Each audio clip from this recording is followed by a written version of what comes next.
tomorrow night, we will bear witness to the Elimination Chamber. A total of 18, count them, 18 WWE superstars, 12 women, and 6 men will step inside the most hollowed structure in WWE history.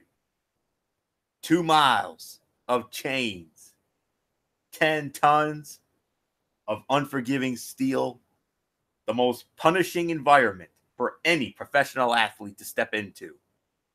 And these 18 superstars will put themselves through hell for 2 ultimate prizes. The ultimate prize being the WWE Championship, and the other, history will be made once again as part of the women's evolution. The next step will be taken as we will crown new WWE Women's Tag Team Champions. Welcome to the Elimination Chamber. Hello, friends, and welcome to this very special edition of the Wrestling Forum. I am your host, Anthony Florio, joined tonight by good old MF Michael Fletcher, the Twisted Angel and First Lady of the Wrestling Forum, Dee Dee Woodson. Unfortunately, the Phenom Michael Bullock will not be joining us this evening due to a special commitment beyond his control. He will be back with us tomorrow night for our Chamber recap show, so no worries about that. Tomorrow night, the Elimination Chamber, the penultimate pay-per-view before WrestleMania, will take place from the Toyota Center in Houston, Texas, the home of the Houston Rockets of the NBA, exclusively on the WWE Network and traditional pay-per-view outlets. A 7-match card. Overall, it's a 7-match card, but let's be realistic. As far as I'm concerned, this is a 2-match card. And both matches are inside the Elimination Chamber. We'll save those for the main event. But we started off, we have a kickoff show match, and once again, the Cruiserweights get the shaft. It was announced that Buddy Murphy will defend the Cruiserweight Championship against Akira Tozawa on the kickoff show. The Cruiserweight Championship is once again relegated to the kickoff show. Buddy Murphy and Akira Tozawa will have one heck of a match, and hopefully it happens as late in the kickoff show as possible. Though it is not appreciated often enough, the work that Buddy Murphy has done since joining 205 Live has been utterly undeniable. If only there were a better way to hype the show and the Cruiserweight Championship. There's only one way for this to go, and that is Buddy Murphy walks out of Houston as still the Cruiserweight Champion. So I'm sure that MF and I'm sure MF will agree with me on that. I mean, I know Didi doesn't follow the Cruiserweights, but we don't usually get really too into detail about kickoff show matches. But Murphy is the guy. So that's all there is to say on that. So let's move on to the main card, and we kick it off with action from SmackDown Live to the delight of MF. The SmackDown Tag Team Championships on the line. The champions, McMiz, The Miz, and Shane McMahon, defending the titles against challengers and former 5-time champions in their own right, Jimmy and Jay, the Usos. It has been a very tough week for the Usos, especially Jimmy Uso. You heard the news that he was arrested this past week. You got to imagine if that's going to have any effect on the match and the outcome. But let's leave this conversation to what's going on in the ring. It feels like the last year plus of SmackDown Live has been a never-ending loop of matches in which one of the New Day, the Usos, and the Bar defend their titles, typically against another team among that trio. It is nice to have some fresh blood in the mix, even though this Miz and Shane McMahon story is a bit tough to put a finger on. But if this ends up any way other than a win for the defending champions, it'll feel like we're headed towards another loop back to that same baseline. No matter how many great matches those 3 anchor teams have put on, it doesn't feel like there's any steam left in that story. So, and then also factor in what happened to Jimmy Uso this past week, there's only one way for this to go as well. Winners and still SmackDown Tag Team Champions, McMiz, The Miz and Shane McMahon. They stay on the same page for now.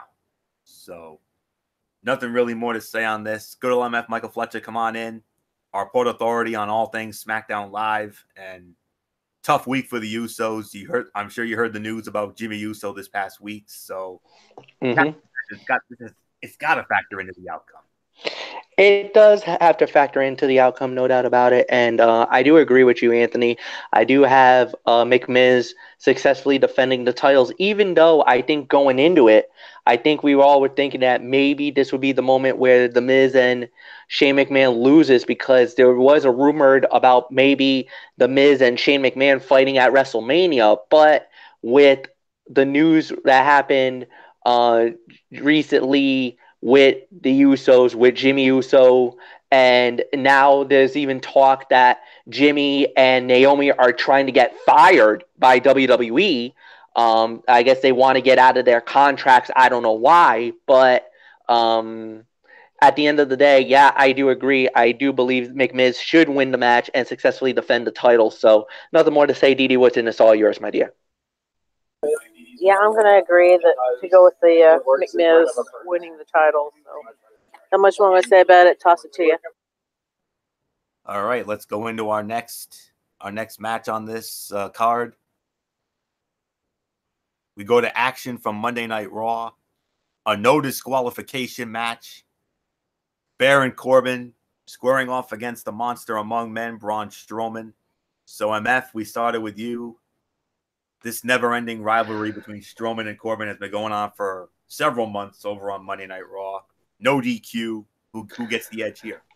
Obviously, this has to tailor to Braun Strowman.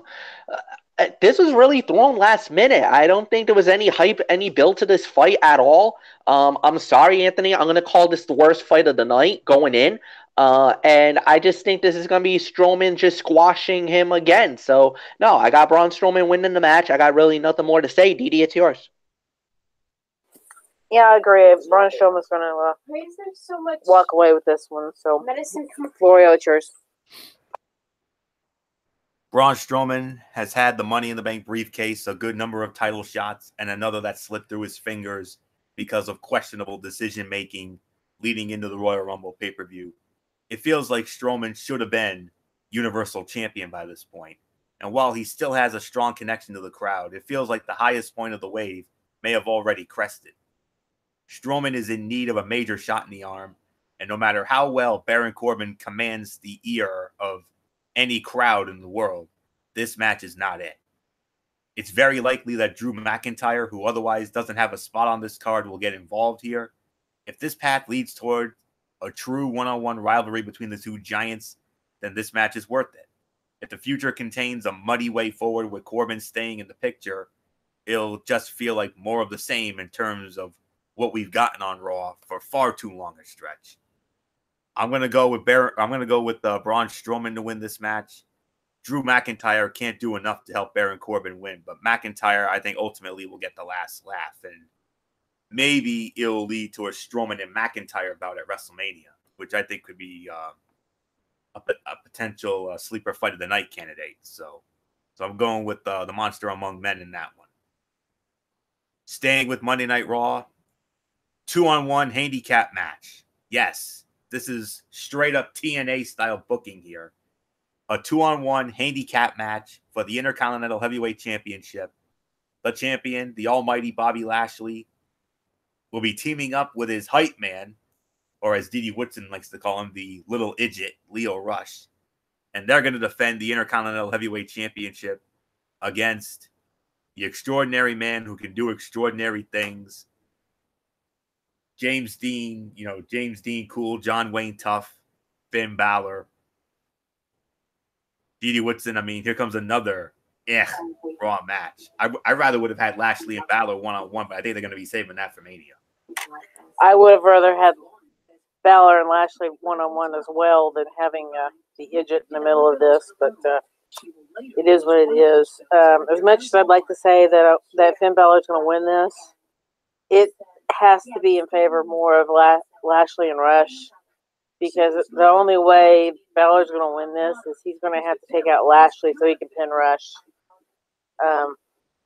So I'm going to have to say Lashley and Rush is going to win this. So I'll toss it back to you. Yeah, even with some chicanery and a pre-match attack, the match between Lio Rush and Finn Balor was tremendous. It's hard to say if this rivalry has legs outside of this final showdown between Balor and the two men who have been tormenting him over the last month. But Balor's chemistry with both involved parties should make this a somewhat enjoyable, if occasionally clunky, title match. Bobby Lashley hasn't had enough time to benefit from being Intercontinental Heavyweight Champion, while Balor winning would feel a bit like he was spinning his wheels. Neither Lashley nor Balor has a clear path or story to carry them into WrestleMania, but a clean break here would give each of them enough time to find his way. So I agree with Didi Woodson. I got Bobby Lashley retaining the Intercontinental Heavyweight Championship, so him and Lio Rush will pick up the win, but I think they're going to use nefarious means here. I think Lashley and Rush will cheat to win in order for Bobby Lashley to walk out of Houston still the Intercontinental Heavyweight Champion. But I do hope it leads to a Lashley and Balor one-on-one Intercontinental Heavyweight title match at WrestleMania. Wouldn't you agree, MF? No, I agree with that. Most likely, yes, most definitely, no problem with that. No, I truly believe that it will be Lashley and Lio Rush winning the match and successfully defending the Intercontinental title. I could see where at a point where it could just be where Lio gets caught with the coup de grace, and right before the pin happens, Lashley could just do something, sneak by and steal the win. And no, I definitely agree with that. So Lio Rush and Bobby Lashley wins the match. Lashley keeps the Intercontinental title. Next fight. And I'll be honest here, this next match, the only other match outside of the chamber matches that has somewhat of intrigue to it. Staying with Monday Night Raw. Raw Women's Championship on the line. The champion, Rowdy Ronda Rousey, defending the title against the leader of the Riot Squad, who I like to call the Punk Princess and the Dark Angel, Ruby Riott.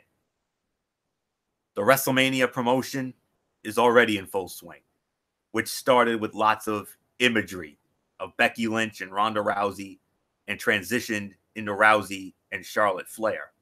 In the meantime, a Raw Women's Championship match against Ruby Riott was revealed in a Twitter post and merely seems like window dressing heading into Sunday night. Riott has been indignant, both on screen and on social media, and it's nice to see a character calling foregone conclusions into question. That's not going to change the inevitability of the result of this bout by any means, to be fair. But Riott has an opportunity to prove that her championship potential is worthy of a closer look down the line. Riott's first major step forward on the main roster was a very entertaining title challenge at a secondary pay-per-view between Royal Rumble and WrestleMania at Fastlane last year against Charlotte Flair. Charlotte Flair, speaking of, is guaranteed to be in the crowd. As we heard her say this past Tuesday on SmackDown Live, she's going to have herself a ringside seat for this matchup. And with the man, Becky Lynch, on the brink of exploding after losing her contractually guaranteed title shot at the hands of Mr. McMahon, this match seems almost guaranteed to dissolve into chaos. Ronda Rousey walks out with her title intact, but Becky Lynch, however, gets one step closer to clawing her way back into the Raw Women's Championship match at WrestleMania 35. It's Ronda Rousey who walks out still the champion. There's no doubt about it. And you know Charlotte will be there. Don't be surprised if Becky gets involved either. And this thing turns into what MF used to say a long time ago, total chaos. So there's really nothing more to say on that. So MF, I'm expecting full-on, utter, total chaos in this one. I'm going to go as far as say the fight's going to get thrown out. I don't think you're going to get a winner in this. And the reason why is because I don't think I think Charlotte and Becky are going to interfere, and it's going to turn into a total Donnybrook that the referee's going to have no choice but to throw this fight out. So I'm sorry, I disagree. Ronda will keep the belt. She's going to keep it. But I don't think that it's going to be a clean finish. I think it's going to get very mucky, very murky. I could see Charlotte get jumped by Becky Lynch in the crowd. I think Becky will then hop over the fence, try to get some of Ronda Rousey, and I think that's going to lead into a DQ finish. So I think Ronda will keep the belt, but I don't think she's going to be declared officially the winner tomorrow night. I think because of the craziness outside of the ring with Charlotte and Becky, I think the fight's going to get thrown out. So I got a throw-out finish. And basically that's going to lead to the three-way at WrestleMania. So nothing more to say. Didi, I give it to you. Yeah, I can see, your outcome. I can also see Ronda Rousey retaining it. So honestly, I'm not too sure how to go, but I guess I'll say that Ronda's going to retain it. Whether it's thrown out or not, Ronda's going to end up with it. So, yeah, but I'll just leave it there and let y'all move on. And now it's time for the two matches that'll make this card what it is. The two reasons, well, along with Ronda and Riot because of all the Charlotte and Becky elements. The two Elimination Chamber matches, and we're going to kick it off with the Elimination Chamber match to crown the first ever WWE Women's Tag Team Champions. We have 3 teams from Monday Night Raw, 3 teams from SmackDown Live, and they are as follows. Representing Monday Night Raw, Bayley and Sasha Banks, Liv Morgan and Sarah Logan of the Riot Squad, Nia Jax and Tamina.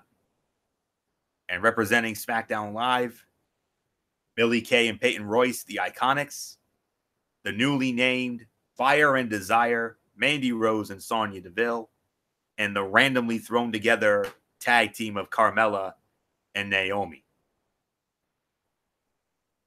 It's good old MF Michael Fletcher who leads it off here. So MF, well, before we get into anything, MF, I'm a Raw guy. You're a SmackDown guy. Obviously, I'm going to be pulling for one of my Raw girls to walk out with it. You'll obviously be rooting for SmackDown. But in all honesty, who walks out?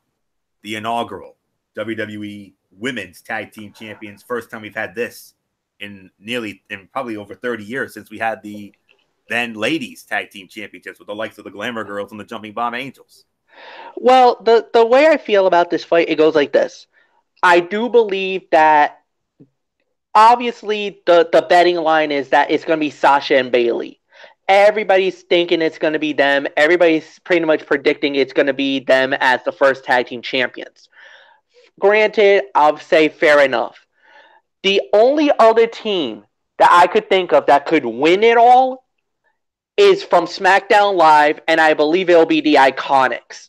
I think they're the most capable out of the 5 remaining that would be there at the end. The only way that Sasha and Bayley doesn't win is if there's an implosion right before our very eyes. Last year, I think it was a year ago, in the women's Elimination Chamber, Sasha and Bayley were working together, and then Sasha turned on Bayley and tried to sell out on her own to try to win the Raw Women's title and try to take it off Alexa Bliss, and it ended up backfiring on her. So, unless that happens again, I think Sasha and Bayley are going to win it. But if there is that implosion, if something explode and Sasha and Bayley ended up dissolving right before our very eyes, then the most likeliest tag team to win it all is going to be the Iconics. I think they would be the one that would take the belts home and win the inaugural WWE tag team titles. Because remember, what I found out is that basically the tag team championship is not exclusive to one show or the other. So whoever the champions are will not only have to defend the title on their respective show, but they're going to have to go to the other side. So, for instance, if Bayley and Sasha wins the belts no longer become exclusive to Monday Night Raw. They will have to defend the belts against SmackDown competition down the line. So not right away, but there will be times where Sasha and Bayley will be invading SmackDown Live if they win it. Iconics the same way. If the Iconics win the belts, yes, the SmackDown Live will get the feather in the cap. That's their moment. But then the Iconics will have to defend the belts on Monday Night Raw. So basically, who do you want on both shows? Do you want the Iconics? Do you want Sasha and Bayley? Fire and Desire? Nia and Tamina? That's really that's going to be the biggest story of it all. Obviously, Sasha Bayley are the overwhelming favorites. But if you want my honest opinion, I think Sasha and Bayley are going to implode right before our very eyes. So my prediction, my official prediction, is I got Billie Kay and Peyton Royce, the Iconics, winning it all and becoming the first ever WWE Women's Tag Team Champions. Dee Woodson, it's all yours. Well, if the Iconics win it, they better not pull the crap they pulled last week on SmackDown, where they didn't even compete. So, but yeah, I can see Sasha and Bayley imploding, since Sasha has gotten hurt the last 2 times they've been trying to compete, and Bayley's been pretty much trying to hold her own.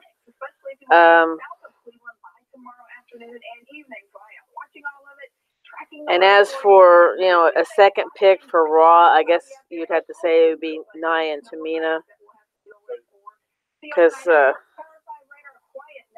definitely not going to be able to have Ruby Riott getting involved, with it being, an elimination chamber. You can't really get 3 in that pod, and she don't need to be involved anyway.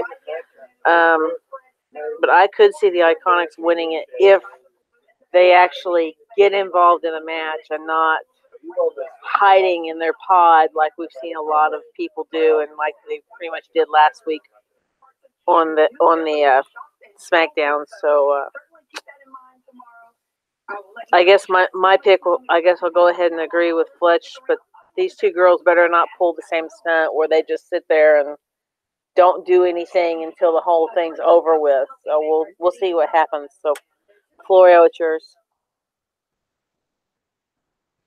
As the WWE women's roster has grown larger over the last few years, there's been a balancing act between building up top stars and keeping as much of the roster engaged as possible without pushing too far, too fast.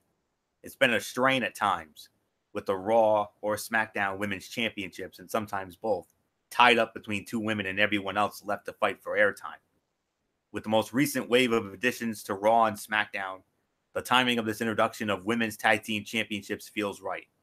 For as obvious an advantage as it seems the 3 teams from Monday Night Raw have, this match is an opportunity for all 12 women involved to step up in a big way. The first Women's Elimination Chamber match was a chance to establish a baseline for what can be expected moving forward. But with twice as many participants involved, the tag team version will test the limits of creativity for all involved. The obvious choice and the feel-good story would have to be Sasha Banks and Bayley walking out with the titles in hand, but establishing the chase on the way to WrestleMania could make one of the 4 heel teams the right fit from out of the gate. Nia Jax and Tamina would be a traditionally bruising pairing, lording over the division until someone could chop them down. Mandy Rose and Sonya Deville could use a spark, but with the ongoing conflict between Rose and Naomi, this seems an unlikely moment. The Riot Squad could sow chaos, or the Iconics could become the absolutely unbearable champions who use their mental prowess to hold on to the belts by any means necessary. Creatively speaking, the canvas is blank, but sometimes the simple answer is the right one. I think Bayley and Banks walking out of the chamber as champions should make for one heck of a moment. So I know I'm going to be the lone wolf on this one, and I'm okay with it. The winners and inaugural WWE Women's Tag Team Champions, The Boss and Hug Connection, Sasha Banks and Bayley. But I would not be surprised if there is an implosion. The main event of the evening, the second Elimination Chamber match, this time for the WWE Championship from SmackDown Live. Champion, the new Daniel Bryan, defending the title against, originally it was supposed to be Mustafa Ali, but Mustafa Ali was severely injured, and because of that, he was replaced by New Day member Kofi Kingston. More on him in a moment. The phenomenal AJ Styles, the Samoan submission machine Samoa Joe, the charismatic Enigma Jeff Hardy, and the Viper and the Apex Predator Randy Orton. Edie Woodson, we started off with you. Who's walking out of the chamber as the WWE champion and taking that thing for WrestleMania 35? Nope. They were not. This is kind of a hard choice because all these guys are very talented guys, and and every single one of them in a way deserve it. But that guy is a bad quarterback. He's not good. I just had this bad feeling Daniel Bryan's going to go ahead and retain it. As much as I'd like to see anybody else take it, but I just think Daniel's going to hang on to it, and that we're going to have another really big storyline match coming up here at WrestleMania with Daniel and probably one of these guys here. So not much more I'm going to say about it. Daniel Bryan, but so it's yours, Florio. Yes, indeed. I said more on Kofi Kingston. Here's that more. If you weren't with us this past week on the Cerebral Smack Talk, we're going to address it again here tonight. Kofi Kingston put on quite the performance during the go-home edition in the gauntlet match to determine the person who will enter the Elimination Chamber match last. For more than an hour, Kingston reminded us all how capable he is of bringing the very best out of almost any type of opponent. He went well over 20 minutes against WWE Champion Daniel Bryan and pinned him, and then went on to defeat Jeff Hardy and Samoa Joe in kind. At the brink of utter exhaustion, Kingston still battled AJ Styles for an extended stretch before finally succumbing to Styles' calf crusher. I want to key on something Kingston shouted at Styles. It was 2 words: 11 years. That's how long it's been since Kofi Kingston debuted as part of the WWE's ECW revival. And in that time, he's won a multitude of titles from every different tag team belt the WWE's had to offer several times over, to 4 Intercontinental Championship runs and 3 runs with the United States title.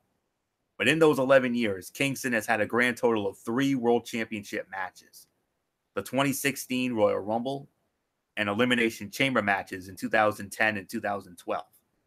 Kingston was scheduled to take part in a 3rd chamber match at No Way Out 2009, only for Edge to attack pre-match and take his spot and the title.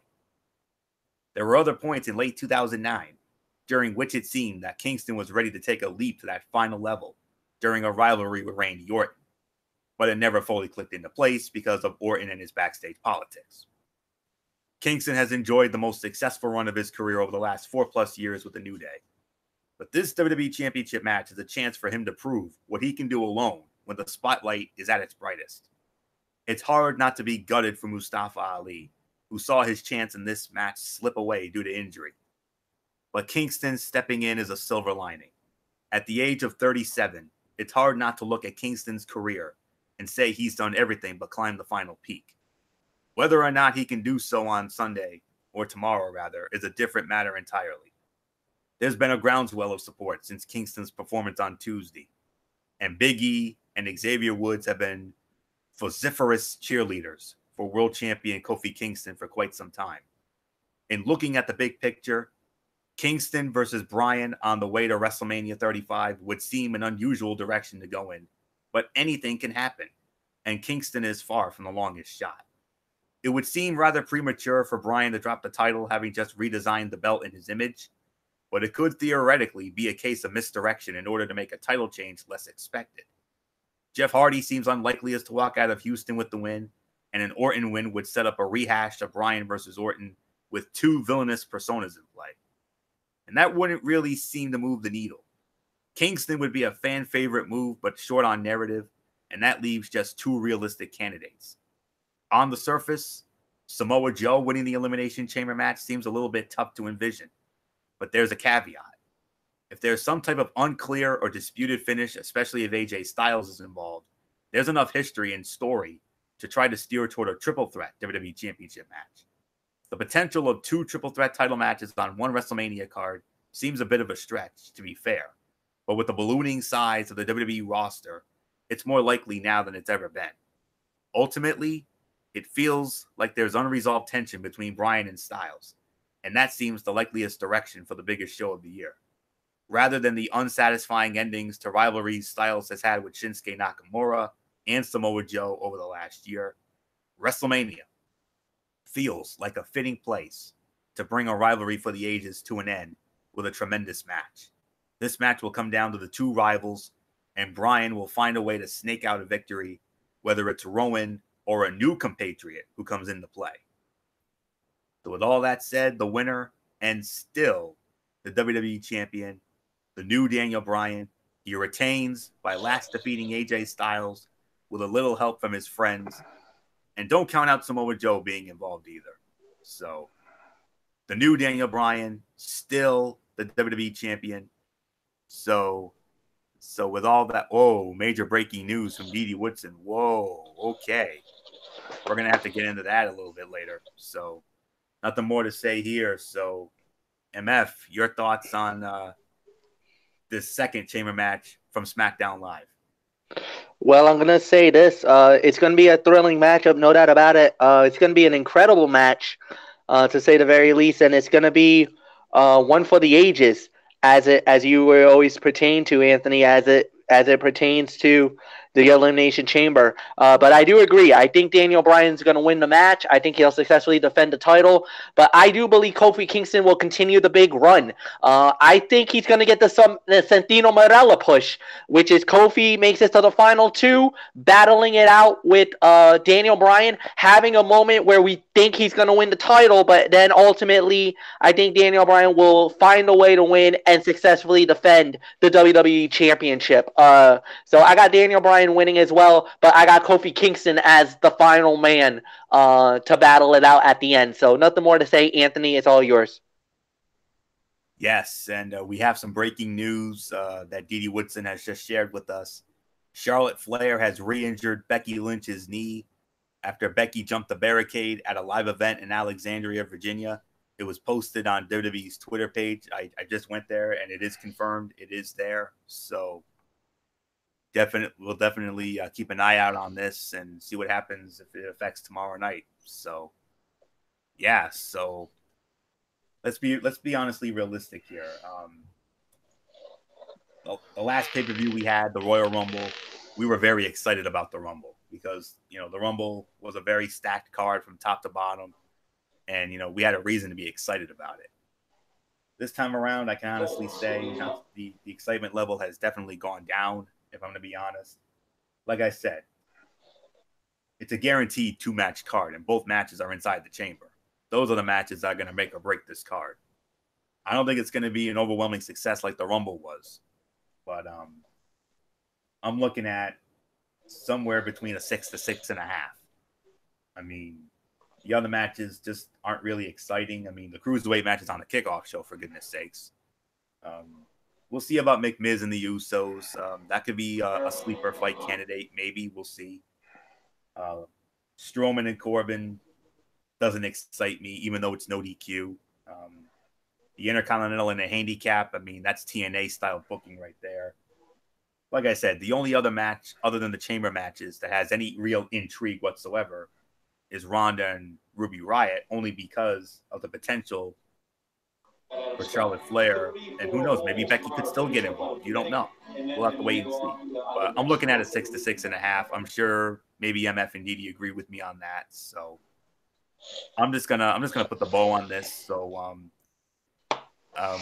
tomorrow night, MF, will you be hosting the recap tomorrow night? Yes, I will. Okay, very good.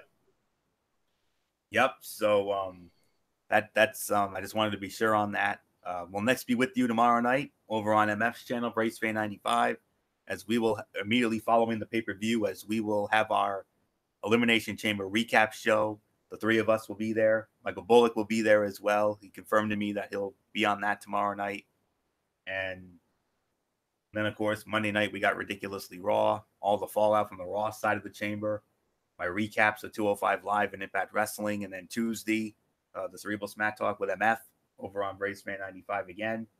The SmackDown Live fallout from the chamber. And if MF has anything in his Mikey's mindset, he'll share that with us, I'm sure. And then Friday night, of course, Strictly Sports. So there you have it. So until tomorrow night for our recap of the Elimination Chamber, it's Anthony Floyo here for good old MF Michael Fletcher, for the Twisted Angel Didi Woodson, and in spirit the Phenom Michael Bullock, and DF from RI401 Derek Ferreira. You know the routine, everybody. Thumbs up. Talk to you later. Yeah, throw it up Fortune Forest style. Bye for now, my friends. God bless. Be good to each other. Have a blessed Sunday.